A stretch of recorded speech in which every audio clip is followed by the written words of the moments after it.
നമസ്കാരം. ഉള്ളത് പറയാം.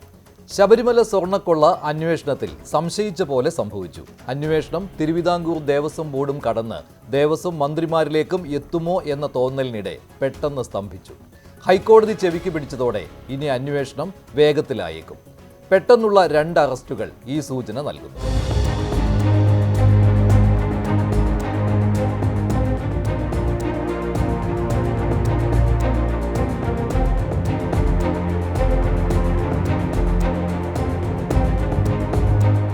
ശബരിമല ശ്രീകോവിലിലെ വാതിലുകളും കട്ടിളപ്പാളികളും ദ്വാരപാലക ശില്പപ്പാളികളും ഒക്കെ കടത്തിക്കൊണ്ടുപോയി തനി തങ്കം അരിച്ചെടുത്ത കൊള്ളസംഘത്തെ മുഴുവനായി അകത്താക്കാൻ പ്രത്യേക അന്വേഷണ സംഘത്തിന് ഇനിയും കഴിഞ്ഞിട്ടില്ല. സംഘത്തിൽപ്പെട്ടവർ ചില്ലറക്കാരല്ല. സെപ്റ്റംബർ മുതൽ ഹൈക്കോടതിയുടെ നേരിട്ടുള്ള മേൽനോട്ടം ഉള്ളതിനാൽ ഉഴപ്പാൻ SITക്ക് കഴിയില്ല. പക്ഷേ ആശങ്കപ്പെട്ടതുപോലെ സംഭവിച്ചു. തദ്ദേശ തെരഞ്ഞെടുപ്പ് സമയമായപ്പോൾ അന്വേഷണം സ്വിച്ചിട്ട പോലെയായി. ചോദ്യം ചെയ്യലില്ല, അറസ്റ്റില്ല, എല്ലാത്തിനും മെല്ലെ പോക്ക്. കോടതി മാത്രമാണ് ആശ്വാസം.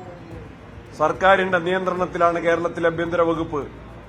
കോടതി പ്രത്യേക അന്വേഷണ സംഘത്തെ നിയോഗിച്ചത് തന്നെ അത് മനസ്സിലാക്കിക്കൊണ്ടാണ്. എങ്കിൽ പോലും ഞങ്ങൾ പറഞ്ഞിരുന്നു, എങ്കിലും അന്വേഷണ സംഘത്തിന്റെ മുകളിൽ നിയന്ത്രണമുണ്ട്, അവരുടെ കൈകൾ കെട്ടപ്പെട്ടിരിക്കുന്നു എന്ന് ഞങ്ങൾ പലവട്ടം പറഞ്ഞിട്ടുണ്ട്. യോഗങ്ങളിൽ പറഞ്ഞിട്ടുണ്ട്, മാധ്യമങ്ങളുടെ മുൻപിൽ പറഞ്ഞിട്ടുണ്ട്, ജനങ്ങളോട് പറഞ്ഞിട്ടുണ്ട്, സമരങ്ങൾ സംഘടിപ്പിച്ച സമരവേദികളിൽ പറഞ്ഞിട്ടുണ്ട്. അന്വേഷണം പൂർണ്ണ തൃപ്തിയാണോ എന്ന നിങ്ങളുടെ ചോദ്യത്തിന് കൃത്യമായ, വ്യക്തമായ, ശക്തമായ ഉത്തരം പറഞ്ഞിട്ടുണ്ട്. പൂർണ്ണ തൃപ്തിയിലല്ല എന്ന് ഞങ്ങൾ പറയുന്നുവെങ്കിൽ ഹൈക്കോടതി അതിനെ അംഗീകരിച്ചിരിക്കുന്നു. മുഖ്യമന്ത്രിയുടെ ഓഫീസ് SITയുടെ മീതെ, സ്പെഷ്യൽ ഇൻവെസ്റ്റിഗേഷൻ ടീമിന്റെ മീതെ അനാവശ്യമായി സമ്മർദ്ദം ചെലുത്തുന്നു. അവരുടെ സമ്മർദ്ദം എന്ന് പറയുന്നത് പ്രധാനപ്പെട്ട ആളുകളെ ചോദ്യം ചെയ്യുന്നില്ല, പ്രധാനപ്പെട്ട ആളുകളുടെ അറസ്റ്റിലേക്ക് നീങ്ങുന്നില്ല. അത് തെരഞ്ഞെടുപ്പ് കഴിഞ്ഞിട്ട് മതി എന്നുള്ള നിർദ്ദേശം മുഖ്യമന്ത്രിയുടെ ഓഫീസിൽ നിന്ന് സമ്മർദ്ദമായി SITയുടെ മീതെ ഉണ്ടായിരുന്നു എന്നായിരുന്നു ഞങ്ങൾ ആക്ഷേപിച്ചത്. ഇന്ന് ഹൈക്കോടതി ആ ആരോപണത്തിന് 2 അടിവരയിട്ടിരിക്കുകയാണ്. കാരണം പ്രധാനപ്പെട്ട ആളുകളെ, ദേവസ്വം ബോർഡ് അംഗങ്ങളെ അറസ്റ്റ് ചെയ്തില്ല, അവരെ പ്രതി ചേർത്തില്ല, വൻ സ്രാവുകളിലേക്ക് നീങ്ങിയില്ല. ഇതിൽ കൂടുതൽ ഹൈക്കോടതിക്ക് പറയാൻ പറ്റില്ലല്ലോ. തിരുവിതാംകൂർ ദേവസ്വം ബോർഡിലെ 2 മുൻ പ്രസിഡന്റുമാർ ജയിലിലായിട്ടും അതിനു മുകളിലേക്ക് അന്വേഷണം പോയില്ല. ഇപ്പോൾ ഹൈക്കോടതി തന്നെ വീണ്ടും ഇടപെട്ടു. വിജിലൻസും പ്രത്യേക അന്വേഷണ സംഘവും നന്നായി അന്വേഷിച്ച് സ്വർണം പോയ വഴിയൊക്കെ വരച്ചെടുത്തു. ശരി, പക്ഷേ കണ്ടെത്തേണ്ട പലരെയും കണ്ടെത്തുന്നില്ല. ദേവസ്വം ബോർഡ് പ്രസിഡന്റ് ജയിലിലായിട്ടും അംഗങ്ങൾ ഇപ്പോഴും പുറത്താണ്. ശങ്കർദാസും വിജയകുമാറും. സംരക്ഷിക്കേണ്ടവർ വിനാശകാരികളായി. പ്രൊട്ടക്ടേഴ്സ് ബിക്കെയിം ഡിസ്ട്രോയേഴ്സ് എന്ന ഹൈക്കോടതിയുടെ പരാമർശം ശബരിമലയെയും അയ്യപ്പ വിശ്വാസത്തെയും ലക്ഷക്കണക്കിന് അയ്യപ്പ ഭക്തന്മാരെയും കബളിപ്പിച്ചവരെ വെറുതെ വിടരുതെന്ന സന്ദേശമാണ്. സന്നിധാനത്തെ സ്വർണം ചെമ്പാണെന്ന് കള്ളരേഖയുണ്ടാക്കിയവരും കൂട്ടുനിന്നവരും ഇപ്പോഴും വെളിയിലുണ്ട്. അവരെ നിയമത്തിന് മുന്നിൽ കൊണ്ടുവരാൻ അനാരോഗ്യം പോലും കാരണമാകരുതെന്നാണ് കോടതി പറഞ്ഞത്. പ്രത്യേക അന്വേഷണ സംഘം ഇടയ്ക്ക് വെച്ച് മെല്ലെ പോയെങ്കിലും ഇതുവരെയുള്ള അന്വേഷണത്തിൽ ഞെട്ടിക്കുന്ന വിവരങ്ങളാണ് ഉള്ളത്. അതെല്ലാം ഹൈക്കോടതിക്ക് ബോധ്യപ്പെട്ട് കഴിഞ്ഞു. ഹൈക്കോടതിക്ക് അതിന് വിമർശിക്കാം, ഹൈക്കോടതിക്ക് പരിശോധിക്കാം, നല്ല അധികാരം ഹൈക്കോടതിക്ക് ഉണ്ടല്ലോ. ഹൈക്കോടതിയുടെ മേൽനോട്ടത്തിലാണ് അന്വേഷണ സംഘം സ്വതന്ത്രമായിട്ട് പ്രവർത്തിക്കാനുള്ള എല്ലാതും ഗവൺമെന്റ് കൊടുത്തിട്ടുണ്ട്. ഹൈക്കോടതിയാണ് മേൽനോട്ടം വഹിക്കുന്നത്. അപ്പോൾ ഹൈക്കോടതിയുടെ മുൻപിലാണ് ഈ കേസ് കയറി മറ്റു കാര്യങ്ങളെല്ലാം വരുന്നത്, ഗവൺമെന്റിന്റെ മുൻപിലല്ല. അപ്പോൾ ഹൈക്കോടതിക്ക് പരിശോധിക്കാം, ആവശ്യമായ നിർദ്ദേശം നൽകാം. അന്വേഷണ സംഘം അതിനനുസരിച്ചുള്ള തെളിവുകളുടെയും മറ്റു കാര്യത്തിന്റെ അടിസ്ഥാനത്തിൽ മുന്നോട്ട് പോവുകയും ചെയ്യും. ശബരിമല ഇന്ന് ലോകപ്രശസ്തമായ തീർത്ഥാടന കേന്ദ്രമാണ്. ഇന്ത്യക്കാർ മാത്രമല്ല, വിദേശികൾ വരികയല്ലേ ശബരിമലക്ക്.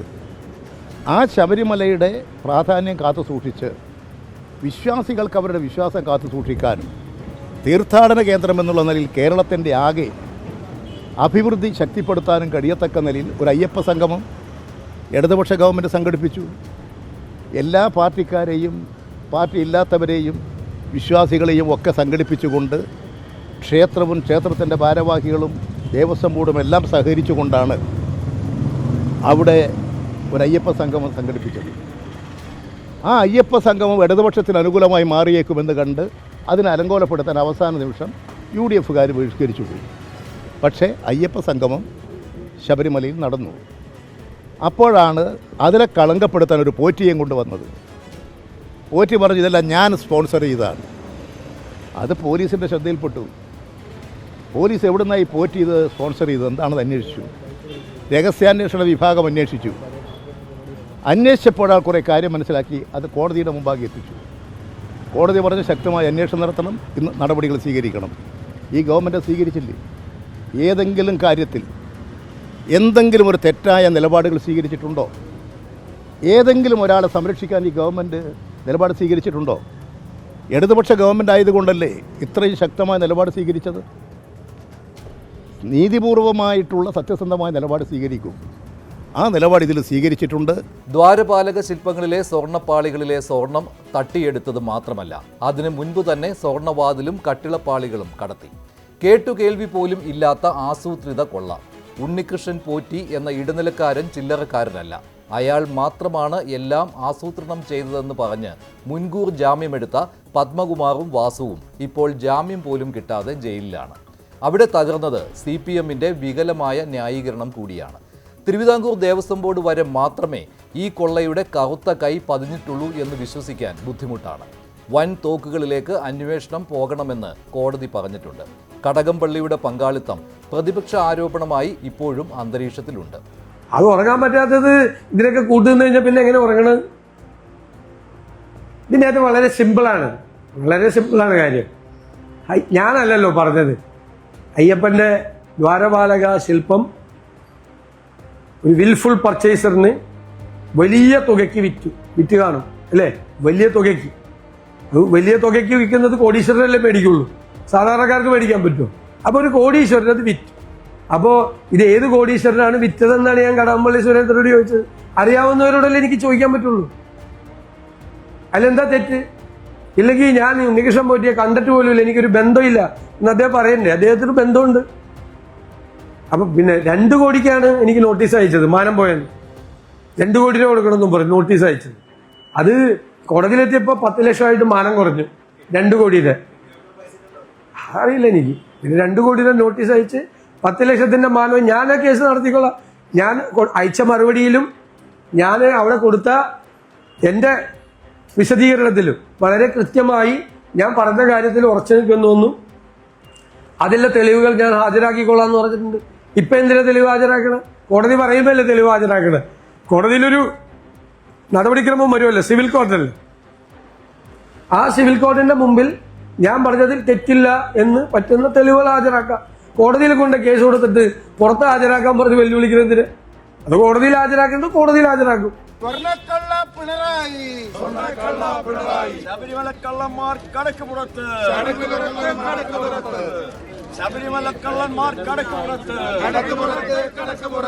ശബരിമല സ്വർണ്ണക്കൊള്ളയുമായി ബന്ധപ്പെട്ട കേന്ദ്ര ഏജൻസി അന്വേഷിക്കണമെന്ന് ആവശ്യപ്പെട്ടുകൊണ്ടാണ് കേരളത്തിലുള്ള UDF പാർലമെന്റ് അംഗങ്ങൾ ഇന്ന് പാർലമെന്റ് മകർദോറിൽ ധർണ നടത്തിയത്. പിണറായി വിജയൻ ഗവൺമെൻറ് അധികാരത്തിലിരിക്കുന്ന ഈ കാലഘട്ടത്തിൽ ശബരിമല അമ്പലത്തിലെ സ്വർണ്ണ പാളികൾ മോഷണം പോയി, അതോടൊപ്പം തന്നെ സ്വർണ്ണ പ്ലേറ്റുകൾ എടുത്തുകൊണ്ടുപോയി, എന്നിട്ട് അത് ചെമ്പ് പാളികളാക്കി മാറ്റി കൊണ്ടുവന്നു. വലിയൊരു കൊള്ളയാണ് നടന്നിരിക്കുന്നത്. ഞങ്ങൾ ആദ്യം സൂചിപ്പിക്കുകയാണ്, ഞങ്ങൾ ആ ടീമിലെ അംഗങ്ങളെ ഞങ്ങൾക്ക് വിശ്വാസമില്ലാഞ്ഞിട്ടല്ല, പക്ഷെ അവർക്ക് പരിമിതിയുണ്ട്. കാരണം സത്യസന്ധമായവർ പ്രവർത്തിച്ചാൽ അവർക്ക് മുഖ്യമന്ത്രിയുടെ ചുവന്ന വര വരയ്ക്കും. അങ്ങനെയാണല്ലോ മുൻപ് ഉണ്ടായിരുന്നത്. ഏതാ ആരന്വേഷിച്ചാലും കോടതിയുടെ മേൽനോട്ടമാണ്. ഇത് ED അന്വേഷിക്കണമെന്ന് പറയാൻ കാര്യം ഞാൻ മനസ്സിലാക്കുന്നത് ഇതിന് അന്തർദേശീയ ബന്ധങ്ങളുണ്ടെന്നാണ് പറയുന്നത്. അപ്പോൾ പിന്നെ ഈ SIT കൊണ്ട് നടക്കില്ല.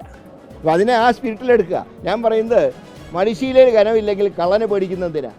ഏത് അന്വേഷണം നടക്കട്ടെ, പക്ഷേ കോടതിയുടെ മേൽനോട്ടം ഉണ്ടാവണം. അല്ലാതെ ഒരു അന്വേഷണ ഏജൻസിയോട് ഞങ്ങൾക്ക് വിരോധവുമില്ല, എന്നാൽ വിശ്വാസവുമില്ല. അതുകൊണ്ട് കോടതി മേൽനോട്ടം വഹിക്കട്ടെ. ഞങ്ങൾ കഴിഞ്ഞ കുറേ ദിവസങ്ങളായിട്ട് പറഞ്ഞുകൊണ്ടിരിക്കുന്ന ആശങ്ക ശരിയാണെന്ന് ഹൈക്കോടതി വിധിയിലൂടെ തെളിഞ്ഞിരിക്കുകയാണ്.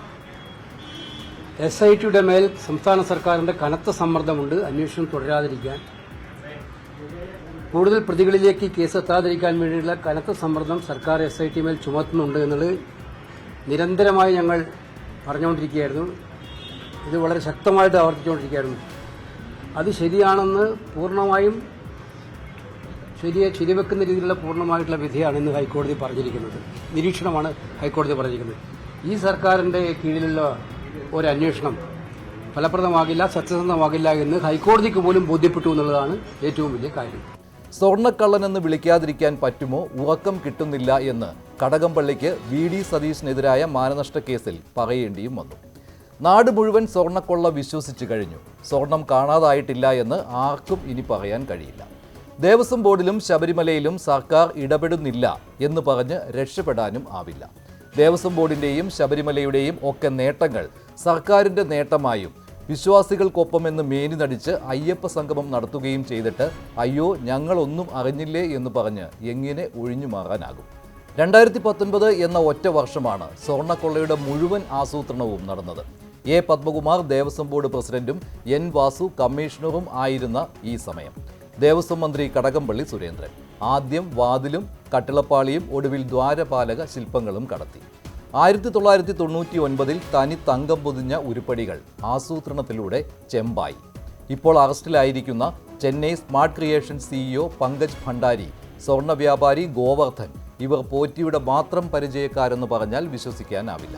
പോറ്റിയെ സന്നിധാനത്ത് കണ്ടിട്ടുണ്ട് എന്നല്ലാതെ വലിയ പരിചയം ഇല്ലെന്ന് പറഞ്ഞ N വാസു ജയിലിലാണ്. കടകംപള്ളി ആ വഴി പോയിട്ടില്ലെന്ന് കരുതാം.